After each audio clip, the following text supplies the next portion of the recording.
Dos anécdotas de La Llorona. La primera anécdota es una que mi papá repetía cada vez que se la pedíamos.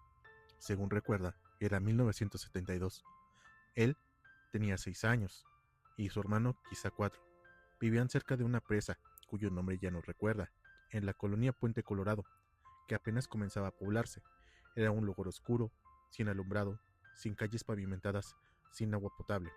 En temporada de lluvias, el agua bajaba por las calles como si fueran cauces improvisados. La noche en que ocurrió esta historia, mis abuelos salieron por motivos que no les explicaron, dejando a mi papá y a su hermano solos en casa. Lo primero que alertó a mi papá fueron unos ruidos de pelea afuera. Uno de los gritos que me recuerda fue: "Acabemos con él". Pasaron unos 10 o 15 minutos hasta que dejó de escucharse cualquier ruido afuera. Entonces, él pudo volver a dormir. Cerca de la medianoche, despertó otra vez. Los perros aullaban. Luego dejaron de hacerlo todos al mismo tiempo. Ese silencio, tan repentino, tan pesado, lejos de tranquilizarlo, lo alertaron aún más. Se tapó la cabeza, intentando desaparecer. En ese momento, alguien le jaló la cobija. No fue un tirón fuerte, pero sí lo bastante claro para que el miedo lo paralizara. Reunió valor, miró debajo de la cama y no había nada. Su hermano seguía dormido, ajeno a todo. De pronto escuchó un sollozo, el llanto de una mujer, quebrado, profundo, como si viniera desde muy lejos y al mismo tiempo desde dentro de la casa. Iba creciendo, no en volumen, sino en cercanía. A mi papá se le erizó la piel. Sintió el frío avanzar, como si la habitación se hubiera vaciado de aire. Abrazó a su hermano, quien por fin despertó, confundido. Para su buena suerte, los vecinos, quienes tenían 2 hijos, tocaron a la puerta y se quedaron con ellos mientras todo pasaba. Los lamentos no cesaron hasta varios minutos después. Cuando creyeron que ya era seguro, los llevaron a su casa y permanecieron ahí hasta que mis abuelos regresaron. La segunda historia ocurrió cuando mi papá tenía alrededor de 14 años. Para entonces ya vivían en otro lugar, cerca de Canal Nacional. Con poca o nula supervisión paternal, salió de fiesta a un sitio que quedaba a unos 15 o 20 minutos de camino, regresando ya bastante tarde, caminando, sin preocupación alguna, y solo con los pensamientos que le había pasado bien en la fiesta. No hubo lamentos esta vez, solo el grito, un grito que no parecía humano, que no tenía dirección, simplemente estaba ahí, desafiando todo lo que él conocía como valentía. Mi papá se quedó ahí, quieto, inmóvil y pálido. Un vecino que estaba ahí, a quien llamaremos Don Chuy en su memoria, salió a curiosear. Lo encontró sin que él pudiera reaccionar, lo ayudó a recuperar el aliento y le propuso ir a revisar de dónde venía el sonido. Mi papá negó con la cabeza. No fue un no de miedo infantil, sino uno seco, instintivo, como si su cuerpo recordara algo que él no quería volver a sentir. Don Chuy entendió y no insistió. Hasta el día de hoy, mi papá, siendo un adulto de casi 60 años, recuerda esto con terror y con algo de incredulidad, ya que fue testigo de la leyenda de La Llorona. Dos sombras. Todos los que trabajamos como guardias de seguridad tenemos una historia que contar. La mayoría nunca las comparte. Basta con que uno diga algo fuera de lo común para que lo tachen de estar bajo alguna sustancia y con eso se pierde la credibilidad o el trabajo. Aún así, hay cosas que se quedan en la memoria y esta es una de ellas. Hoy en día, cualquiera puede grabar o tomar fotos de lo que ve, pero hace 20 años no era tan sencillo. Yo llevo más de 2 décadas vigilando edificios y almacenes. Con suerte, encuentras un rincón donde recargarte un rato, pero dormir profundamente es un lujo que este oficio no permite. Aquella noche, las labores en la fábrica habían terminado. No quedaba un solo empleado, así que salí a hacer la ronda para asegurarme de que todo estuviera en orden. Cuando terminé, regresé a la caseta para pasar la noche bajo techo. Me senté, sin mucho que hacer, y poco a poco empecé a cabecear. Nunca te duermes del todo, pero el cansancio te va venciendo. Fue entonces que entre sueños sentí que alguien me observaba. Abrí apenas los ojos lo suficiente para distinguir 2 siluetas frente a mí. Parecían hombres. Uno era alto y delgado, el otro más bajo y con sobrepeso. Ninguno tenía rostro, solo 2 sombras, quietas, como si esperaran algo. Mi primera reacción fue pensar que me había quedado profundamente dormido y que se habían metido a robar. Me preparé para que me despertaran de un golpe o algo peor. Pasaron los segundos, luego un par de minutos y no ocurrió nada. Cuando por fin abrí los ojos por completo, no había nadie. No escuché pasos alejándose, ni el crujido de una puerta, nada que indicara que hubieran sido personas reales. No había cristales rotos, ni daños, ni señales de intrusión. Como entraron, cómo se metieron sin hacer ruido. ¿Eran personas o algo más? Nunca pude aclarar esas dudas, y créeme, he tenido 20 años para intentarlo. Soy yo, Polly. En otra ocasión, en el mismo edificio, estaba sentado en la caseta tratando de mantenerme despierto. En esos años no había internet ni teléfonos inteligentes, así que lo único que podía hacer era ver una tele portátil en blanco y negro. El tiempo pasaba lento. De pronto sonó el timbre de la calle. Miré el checador. Teníamos uno en la caseta. Marcaba las 3 de la mañana. Salí para ver quién era. Pregunté, ¿quién eres? La voz que respondió era femenina. Soy yo, Polly. Por la poca iluminación apenas podía distinguir una silueta. Nada más. Volví a preguntar, ¿quién eres? La misma respuesta, idéntica, sin emoción. Soy yo, Polly. Ábrame. Pregunté por tercera vez, esta vez pidiéndole su nombre. Incluso mencioné los nombres de las empleadas que solían llegar temprano, aunque a las 3 a.m. nadie tenía por qué presentarse. Las labores terminaban a las 10 y se retomaban a las 6 a.m., pero ella o eso no confirmó ninguno, solo repetía lo mismo. Después de un momento, la voz dejó de escucharse, y entonces ocurrió lo imposible. Las puertas eléctricas que daban a la oficina se abrieron. No podían abrirse con el viento, y solo funcionaban con huella. Antes de que pudiera reaccionar, escuché tacones avanzando, desde la primera hasta la segunda puerta. También se abrió sin razón. Fue ahí cuando el miedo me tomó por completo. ¿Cómo era posible que se activaran las puertas? ¿Y por qué ambas se abrían al mismo tiempo si tenían un retraso de seguridad? Los tacones se acercaban hacia donde yo estaba. Sentí mi pulso acelerarse, la adrenalina subirme de golpe. Esta vez no pude moverme, me quedé inmóvil en el asiento. Pero los pasos no llegaron hasta mí. Se desviaron hacia un área verde que estaba antes de la caseta, y ahí se apagaron. Silencio total. Esperé hasta que llegó la primera persona a trabajar, un delegado sindical, cuyo espacio de trabajo estaba justo ahí. El reloj marcaba las 6:10 a.m. Le abrí la puerta con el botón. Me vio y me notó de inmediato que estaba alterado. ¿Qué tiene, Polly? Lo ve espantado. Sí, estoy espantado, le respondí. No quiero contarle porque va a pensar que estoy loco o que ando tomando. Téngame confianza, me respondió. Cuénteme qué pasó. Le relaté todo tal como lo viví. Cuando terminé, me dijo, no tenga miedo, Polly. ¿Cómo no voy a tenerlo, si no supe qué o quién era? Entonces, él suspiró y me contó lo que sabía. Aquella mujer había trabajado ahí. Era una buena persona. El último día que vino, el transporte la dejó cerca, pero tenía que cruzar 2 avenidas donde los conductores no respetaban del todo los límites de velocidad. Ella iba tarde.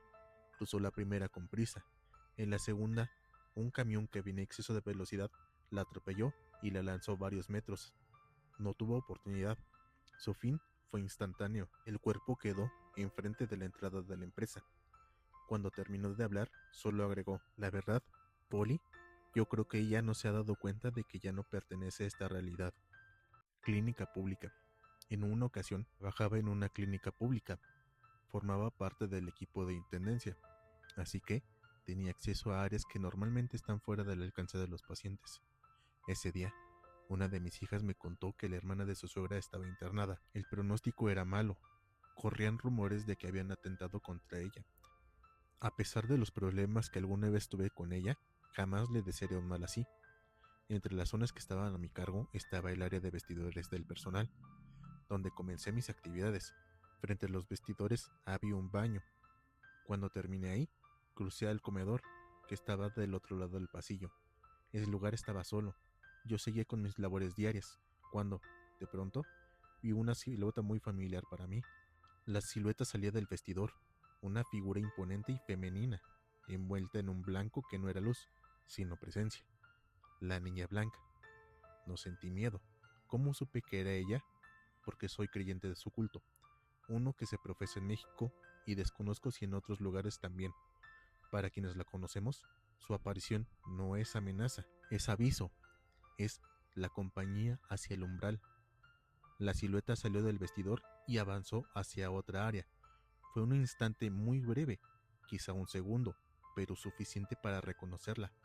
No pasó mucho tiempo cuando mi hija volvió a llamarme. Mamá, la señora sigue internada, me dijo. Hija, dudo que resista más tiempo, respondí. Ya me avisaron que ya vinieron por ella. La llamada no tuvo más importancia y colgamos. El día siguió su curso. Terminé mis labores. Más tarde, mi hija llamó por tercera vez. Su mensaje fue breve. Mamá, la señora ya está en otro plano. ¿Verdad que no me creías? Ya habían venido por ella, le respondí. Al final del turno, le conté a mi jefa lo que había pasado.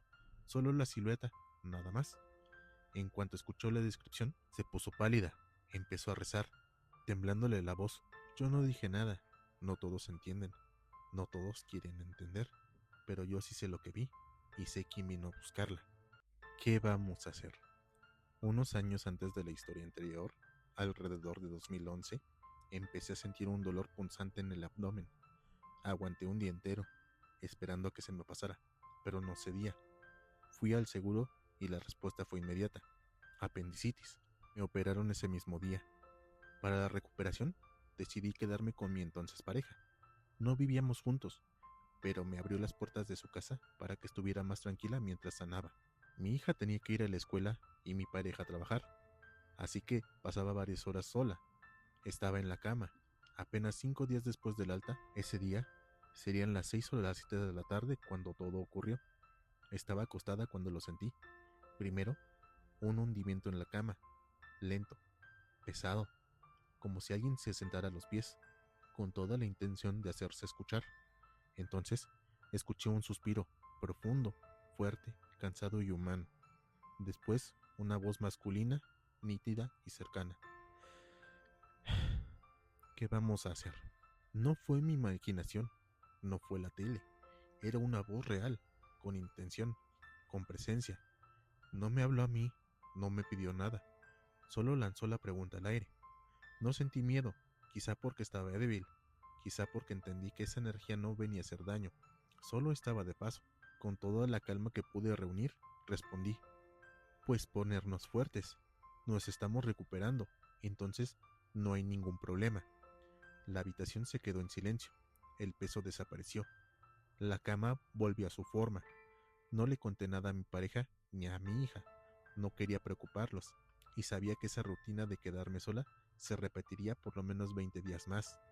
Después de aquel momento, no volví a experimentar nada extraño, pero esa voz, su pregunta, ese suspiro, nunca se me olvidaron. Espero haya encontrado la paz y la luz. El kinder. Tenía 9 años y nunca imaginé que un lugar lleno de colores y dibujos infantiles pudiera dar tanto miedo. Mis padrinos eran intendentes en un kinder. Se les presentó una emergencia familiar y como norma en el trabajo, el lugar no podía quedarse solo. Mis papás aceptaron cuidarlo un fin de semana, aunque, por la naturaleza del trabajo de mi papá, tuvo que quedarse. Se limitó a subirnos a un taxi. Para mí, era como tener un parque entero para jugar. Bicicletas, pelotas, un patio enorme. ¿Qué más podía pedir? El sábado fue pura diversión, pero el domingo, minutos antes de las 10, tocaba alimentar a los animalitos de los salones. Yo me ofrecí. Me gustaba sentir que tenía una tarea importante. Fui salón por salón, dándoles de comer. Para regresar más rápido, me deslizaba por el pasamanos de concreto y saltaba al final. Me hacía sentir valiente. Bajé el primer tramo sin problema. Llegué al descanso. Subí el último tramo del barandal y entonces la vi. Un cambio en el aire, como si la temperatura bajara de golpe, como si alguien hubiera exhalado cerca de mí. Primero, fue como una mancha oscura en el aire. Luego, la bruma tomó forma humanoide. En mi perspectiva infantil era alta. Se quedó inmóvil. No tenía rostro, pero yo sabía que era una mujer. No sé cómo lo supe, solo lo sentí, como si su presencia hablara. No hizo nada, no avanzó, no levantó la mano, solo estaba ahí, mirándome sin ojos. Me quedé congelada. 5 segundos que parecieron una eternidad. El miedo me hizo soltarme y caí. No recuerdo el golpe, solo el sonido seco de mi respiración cuando toqué las colchonetas. Me levanté sin mirar atrás. No quería darle la espalda a algo así, pero tampoco quería volver a verla. Mi mamá me vio pálida. Preguntó qué había pasado. Apenas pude explicarle. Ella soltó a los perros pensando que alguien se había metido, pero no encontraron nada. Ese mismo día, regresaron los padrinos y nos fuimos a casa. Más tarde, como a las 7 de la tarde, sonó el teléfono. Nos avisaron que mi tía abuela había fallecido, esa mañana, cerca de las 10 a.m. Sentí un escalofrío. No podía dejar de pensar en la sombra, en cómo apareció justo a esa hora, en cómo no me hizo daño, solo se quedó ahí, como esperando.